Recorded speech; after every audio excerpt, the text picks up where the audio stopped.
Hi, Sam. Yeah. Hey, Sam, I got a constitutional question for you about this Syria situation. Okay, I don't know if I will know any answers, but go ahead. Well, my basic question is it constitutional for Obama to order this attack on Syria? It's not a clear question. Under the Constitution, only Congress has the authority to declare war. But then there's a thing called the War Powers Act. And the War Powers Act gives the president authority, pre-authority from Congress to take unilateral action without congressional consent if certain conditions are met. And in general, those conditions are that the company's under attack or under imminent attack and there just isn't time to go to Congress. And then the president's supposed to go back and get retroactive approval within like 40 days of taking the action. Oh, so if he does this strike, he'll still have to go for that vote. Yeah, the thing that's going on right now is all the Congress people are saying this doesn't even come under the War Powers Act because the United States isn't under. Well, that's what I think. And so, if you look at guys like John Kerry and Joe Biden and all that shit when George Bush was getting ready to go to Iraq, they all said it would be unconstitutional and unlawful for Bush to unilaterally go in. And, of course, he didn't. He went and got UN approval and he got congressional approval. That's correct. And so that's where the argument lies right now. It all has to do whether it's within the scope of the war power. Well, okay, so I understand. I mean, thank you for clarifying that. Now, do you know what the requirements are for under the War Powers Act for, what gives the president the authority to act and then go back later? Or, I mean, is Obama saying this doesn't come under the War Powers Act? But I don't know the specifics. It'd be easy enough to find out. But my recollection is that there has to be some imminent danger that makes it impracticable to go get congressional approval, like the U.S. has been attacked. Like, for instance, Obama would not have needed congressional approval to launch people to go save our folks in Benghazi. Right. And my recollection also is that those rules, they're kind of set out, but they've been, people have been on the edges of them all the time. Yeah, right. Okay, I got you now. Now, Obama, he's got to be saying, I mean, he's not saying this isn't subject to that, right? He's saying that this is a situation where he can use those powers, but then he's going to have to report on it, right? He hasn't said anything. All he said is he's got his Defense Department giving him a list of his options, but he hasn't made any pronouncement on anything, except that apparently he said, I just saw a news report on this, I don't know whether he said it or whether his minions said it, but they've said that because Great Britain voted yesterday not to participate in any strike against Syria. And Obama's put out, or at least his administration's put out some kind of statement saying that the U.S. would be willing to strike unilaterally without any other coalition members. Yeah, the language I saw was that Obama has the authority and determination to make the decision. That was the statement that one of his people put out. Yeah, I didn't see that. But the thing is, I mean, at this point, the signals are so strong. I mean, this would have to be a pretty extraordinary game of brinksmanship for him to wave this off now. Oh, he's so full of shit. He said, well, it's only going to be a limited strike, and we're only going after these certain targets. He even announced what the targets are going to be. So, the Syrians are out hiding all their chemical shit wherever they can. Right. It is a typical feckless, bumbling move by a guy who's got just A, no balls, and B, no experience, and C, no judgment.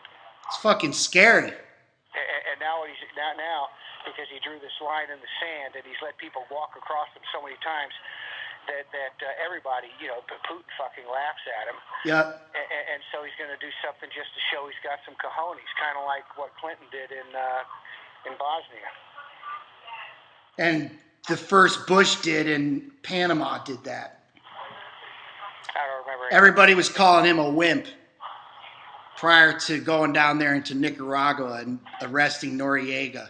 Right, yeah. I do remember something about So that. the constitutionality of this. Now, wait, bear with me because you gave a good overview, but there's a part of this I want to focus on, and that is, I think what we're seeing here. I mean, you did a really good job of being very very true to the record, but I'm trying to extrapolate a little here, and what I'm seeing is that I think Obama's trying to say that this is a situation that threatens our country enough and imminently enough that he can use those war powers. I mean, part of what he's talked about is how this threatens the United States. And I think other people looking at it, like me, you haven't said, but I look at it and I say this is not a threat against the United States. Of course, it's not. Right. So Obama's saying it is, and then so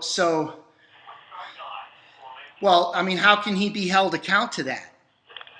There's really not much anybody can do. You can impeach him.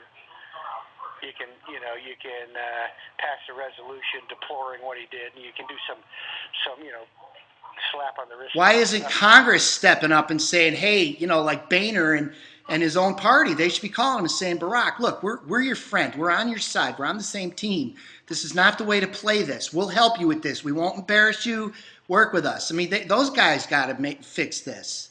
Well, Boehner and all the Republicans, of course, have said he can't do anything without congressional approval, and many members of his own party have come out publicly and said he ought to get congressional approval. Well, they need to step it up another notch and say, look, we really mean it like it's required. And if you try to act like this is an imminent threat on the United States, that's such a stretch of credulity that we're not buying it, and we will prosecute you. And they need to put together the majority now and stand this guy down.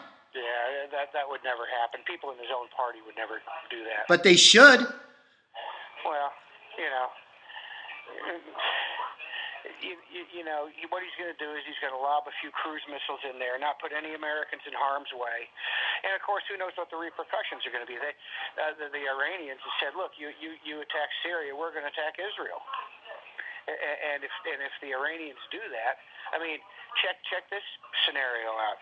Obama lobs some cruise missiles to Syria, and then the next day, the Iranians send a shitload of missiles into Israel and announce, by the way, we now have a nuclear bomb that we can deliver.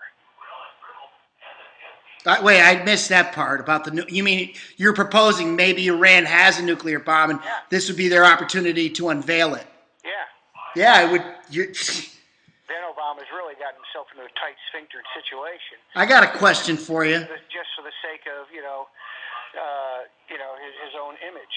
Well, that's kind of what I was about to get to, I think, because what I was going to ask you was, I'm thinking, okay, if I'm Obama, right? I mean, common sense here. Okay, if you want an international response, let's work this out with Russia and China. Those guys, they don't want to see chemicals spreading. Fuck no. Russia and China, they're all for Assad and Syria. They're for anything that sticks a stick in the United States eye. Well, are they really that malicious? Absolutely. One of the reasons that Obama's claiming he can't go to the UN for permission is Russia and China will veto any resolution adopted by the General Assembly. Well, so the response to that is look, if you want to work with the international community, that's it. You got to work with those guys. Yeah, but well, that's right. But look, Obama can't even get Edward fucking Snowden back. Putin's just laughing his ass off at Obama. Just letting him become less and less relevant on the world stage. Yeah. All right, Sam. Well, you answered my questions really well, like I knew you would. So thanks for doing that. I really appreciate it. All right. Did you get that money deposited? No, I'm on my way over now. Okay, great. And hold on 1 minute. I want to check something while I got you on the phone. All right.